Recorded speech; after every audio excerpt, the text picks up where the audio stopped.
Through the night, I tell a terrific story of how I said to Paul, Paul, this is a wonderful book, and it is a wonderful book, my goodness. I said, Paul, you could have written 5 books, you could have filled it 5 times over.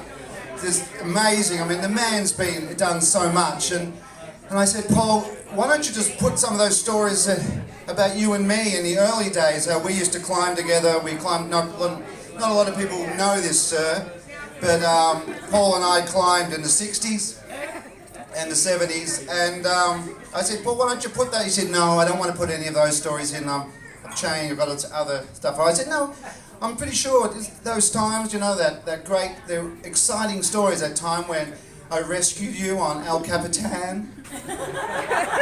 And Paul said, no, I don't, that's not. No, I said, it is true, Paul. Remember the time you were stuck and there was a bobcat? He said, that's not. I said, yeah, remember, and I fashioned a catapult out of one of those portaledges, and and there was a portaloo, and there was a poo tube. There was a whole thing, and I flung myself across the mountain, Paul. He said, I'm not putting it, and I grabbed you and the bobcat, and we sprung to safety, and then you were mauled by that black bear.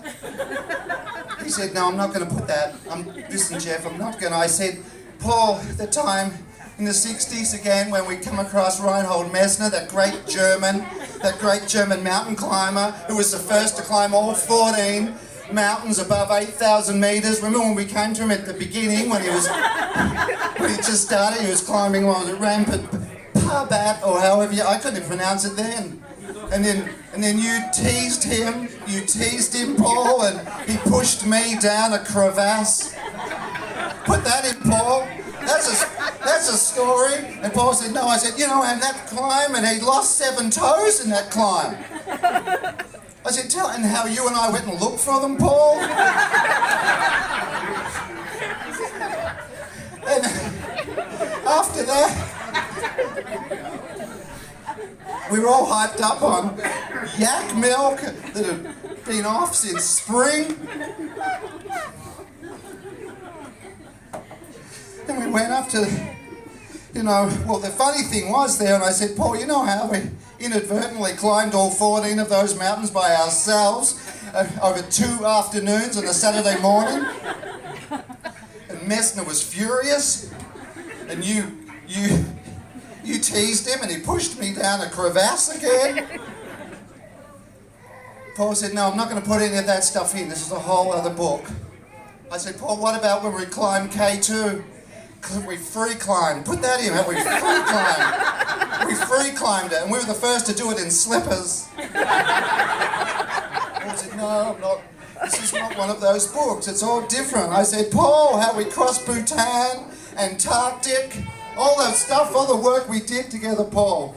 How when we got above 8,000 meters that time, and we come across those anti-vaxxers. We were living on like a sort of 8-room portaledge with a jacuzzi, and they were going to prove mountain climbers and scientists everywhere wrong that you don't need oxygen in your blood above 8,000 meters. We've probably got a few anti-vaxxers here tonight. I want to apologise. I'm with you. Listen, your body, I respect that.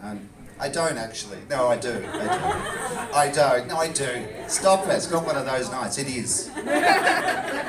Tonight's been brought to you by the Mount Wellington Cable Car Company. They're a good bunch. We've got a few in tonight, and a lot of them can't be here tonight because they're in the Himalayas. They're putting a 3-lane tram track up Everest.